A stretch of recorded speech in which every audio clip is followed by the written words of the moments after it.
Mod Arcane, what do you think is the biggest problem facing old school RuneScape today? Ooh. Probably very biased because of what I work on like day in, day out, but just reward space. Like I remember coming into the company and going like, oh, JMods are always complaining about reward space. Like they're so like stupid. Like I've got loads of ideas. Like it's so easy. Like, I can come with thousands of ideas of rewards, and then I go through like the process of like designing a reward, iterating on it, getting through feedback, figuring out like what cracks it can and cannot fill, like all that stuff. I'm like, God damn, reward space is so tight, man. Like it's ridiculous. And like matching rewards with like the difficulty of the content as well is even more difficult. Like I think Nex is a really good example of that, where it's like we wanted this to be like the next big difficult group boss, and Nex obviously was back then, so it feels like it has to match that. So that means it needs rewards that justify it. But then rewards that justify it, like Torva, like it would be weird if Torva was like a 10-hour grind, right? Like if that would feel bizarre compared to like Bandos, maybe like 30 or 40-hour grind. I'm just rough numbers off the top of my head. Like it'd be weird if Torva was a shorter grind than Bandos, so then we make that grind like what we think is deserving compared to like Ancestral and Missouri, or Missouri wasn't out at the time, but other related pieces of content, right? But then all of a sudden you realize that, okay, well, it's a group boss, it's not a raid, it's not really that fun to do that many times. Like it gets a bit tedious eventually.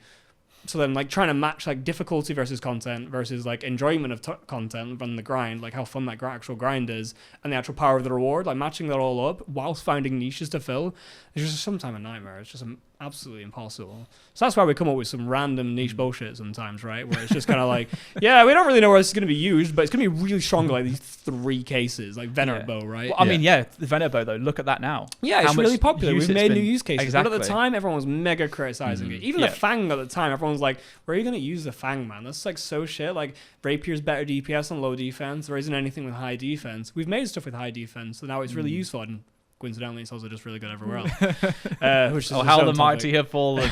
But at the time, everyone's saying like that's the weakest reward in TOA. Yeah. Like, one thing comes to mind too is like players telling us to kind of focus on niches, stop giving us stuff that's sting rolls. We need to manage power creep, and then with TOA, Hecker, and then all of a sudden like this is not strong enough. Yeah, it's not strong enough.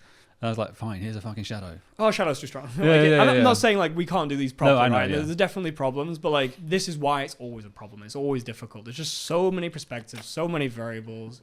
Absolute nightmare. And I think it's just going to get harder and harder as time goes on. Like I'm thinking about rewards for Rax already, and I'm just like scratching my head. Like it's so hard. But how do we fix that? I mean, stuff like Project Rebounds helps a lot, right? Yeah. Where we create range space by introducing the new like light, standard, and heavy styles that gives us reward space.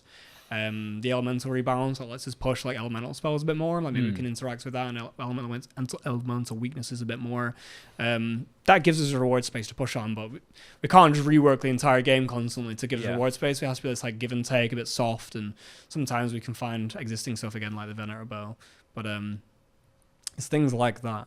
But we're never going to get away from the problem of this feels too niche, make it stronger, and now it's too much power creep. It's just towing that line constantly, and not everyone agrees on where that line is. And it moves as well. We'll acquiesce and we'll introduce something really strong, and then that will undermine existing content. You talk about like the God Wars armors, or even things like barrows. People are like, especially people who are newly come back to old school, and they're looking at like, what's this? That's really important to us as well, preserving all that old content. We really don't want to do that. I think that's something we do really well as well. Like, if you consider how many items are still relevant that were around 10, 15 years ago, or even like the original. There's only so many times we can be like, okay, you can make an ingot with existing armor, and you can add it and fortify it to this thing. So do you like then break Torva down, so like make the new Torva, and then break that down? It's Torva 2. It's like just this massive chain. It's like Torva. Theoretically, maybe. To Torva.